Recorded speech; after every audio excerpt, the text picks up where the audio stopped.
Hello guys, आशा करती हूँ कि आप सब अच्छे होंगे। मैं भी बस तो बढ़िया हूँ। अगर आप ऐसी वीडियो डेली बेस पे लाइक करें तो आप मेरा चैनल सब्सक्राइब कर सकते हैं। आज मैं आपको अपना पूरा डे रूटीन बताऊँगी कि मैं अपना डे रूटीन में क्या क्या करती हूँ। सबसे पहले तो मैं अपने जीएस की जो भी मेरे नोट्स बनाए हैं या जो भी मैंने PYQs लिखे हैं मैं उनकी सबसे पहले रिवीजन करती हूँ, क्योंकि जीएस में आप जो कुछ भी कर सकते हो सबसे ज़्यादा आप रिवीजन नहीं कर सकते, क्योंकि कुछ नया पढ़ने से अच्छा है कि आप पुराने जो हैं आप उन्हीं कंसेप्ट को बार बार रिवाइज़ करते रहें। इससे आपको क्या है, आगे वाले क्वेश्चंस की भी तैयारी हो जाएगी और जो आप पीछे याद किया है जो भूल गए हो आप, क्योंकि हम सब इंसान हैं, हम हमेशा आगे बढ़ने की तो सोचते हैं लेकिन जो पीछे हमने पढ़ा है उसको पढ़ने का हम भूल जाते हैं। तो मैं सबसे पहले क्या करती हूँ, जो अपने पहले PYQs बनाए मैंने, जो मैंने नोट्स बनाए मैं उनको सबसे पहले रिवाइज़ करती हूँ, क्योंकि वो बहुत ज़्यादा ज़रूरी है। तो मैं अभी वही कर रही थी, तो मेरा आधा से ज़्यादा टाइम तो रिवाइज़ करने में चल जाता है। उसके बाद मैं मैथ्स के क्वेश्चन कर रही थी। मैथ्स के क्वेश्चन मैं ऐसे करती हूँ कि सबसे पहले मैं अपने कंसेप्ट को क्लियर करती हूँ। कंसेप्ट क्लियर करने के लिए मैं RWA से एग्ज़ाम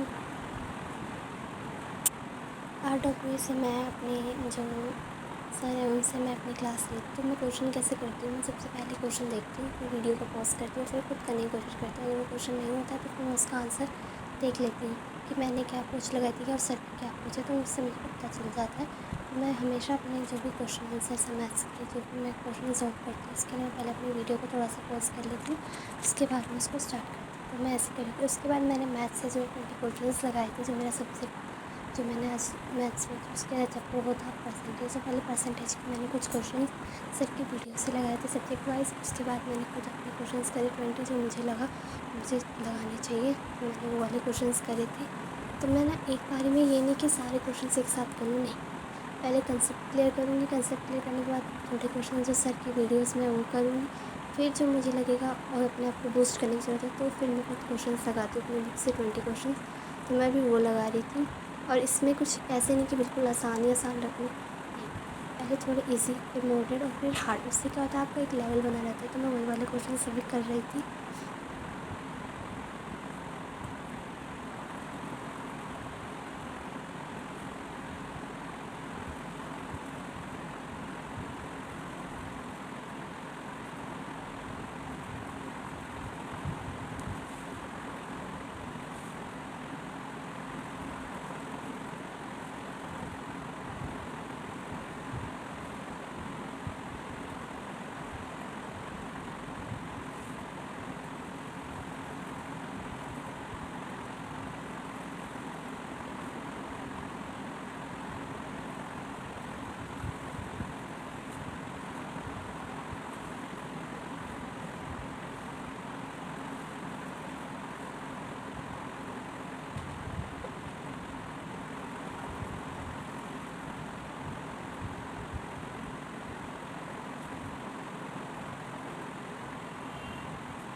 मैथ्स को कंप्लीट करने के बाद मैं रीजनिंग का सब्जेक्ट उठाती हूँ। रीजनिंग में मैंने आज सेटिंग अटैचमेंट के क्वेश्चन उतार लिए थे, जो कि मैंने 20 करे थे। उसके बाद मैंने जीएस को उठाया था। जीएस में मैंने स्टैटिक जीके को उठाया था। उसमें मैंने जो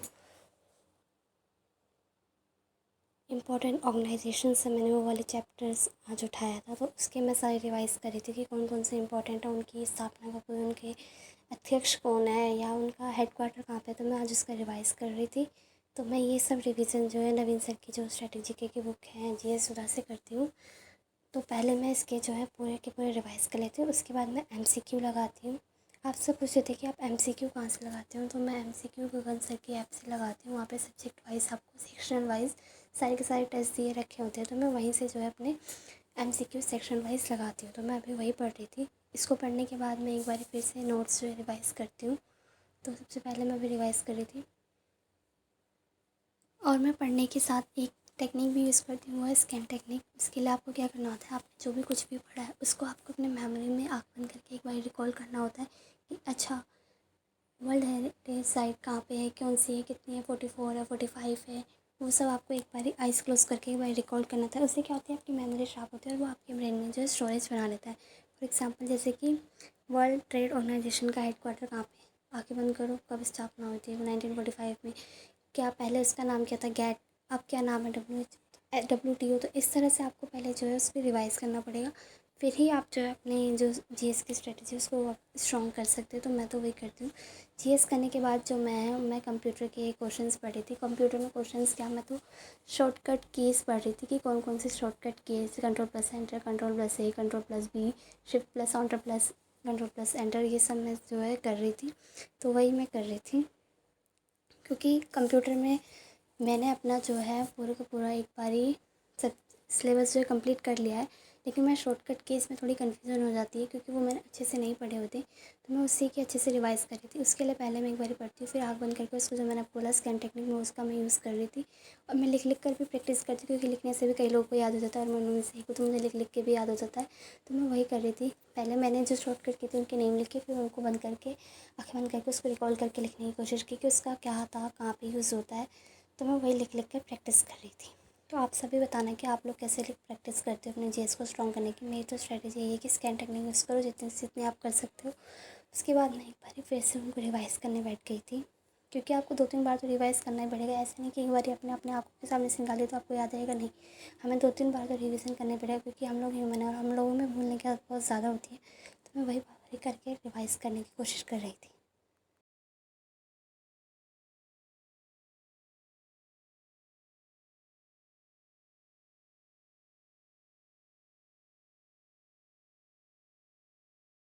जीएस को अगर आपको स्ट्रॉन्ग बनाना है तो आपको उसकी बार बार रिवीजन करनी ही पड़ेगी। चाहे आपको दिन में 2-3 बार उसको रिवीजन करना ही पड़ेगा। लेकिन आप अगर जो दिल्ली पुलिस का मॉक टेस्ट लगा दे, तो ये नहीं कि आपने मॉक टेस्ट लगा दिया, लेकिन आपको उसको पूरा का पूरा फुल एनालाइज़ करना पड़ेगा कि आपकी मिस्टेक्स कहाँ पे हो रही है, कौन से सब्जेक्ट आपके वीक है। फॉर एग्जाम्पल अगर आपके पॉलिटी के क्वेश्चन के अंदर, तो आपको पॉलिटी को बार बार रिविज़न करना पड़ेगा, बार बार उसको टाइम देना पड़ेगा अपने रिवाइज़ के लिए। इसके बाद जो है मैं मेंसुरेशन के जो 3D मेंसुरेशन है उसके मैं जो फॉर्मूला है वो रिवाइज़ कर रही थी कि सिलेंडर का फॉर्मूला क्या है, क्यूब का फॉर्मूला क्या है। तो मैं वो सब रिवाइज़ कर रही थी, क्योंकि 1-2 बार देखना तो पड़ता है। वैसे तो याद है, लेकिन भूल ना जाओ, तो इसके लिए मैं याद रही। उसके बाद मैंने करंट अफेयर्स से कुछ अपने नोट्स बनाए थे, मैं उनकी रिवीजन करती थी। मिलते हैं नेक्स्ट।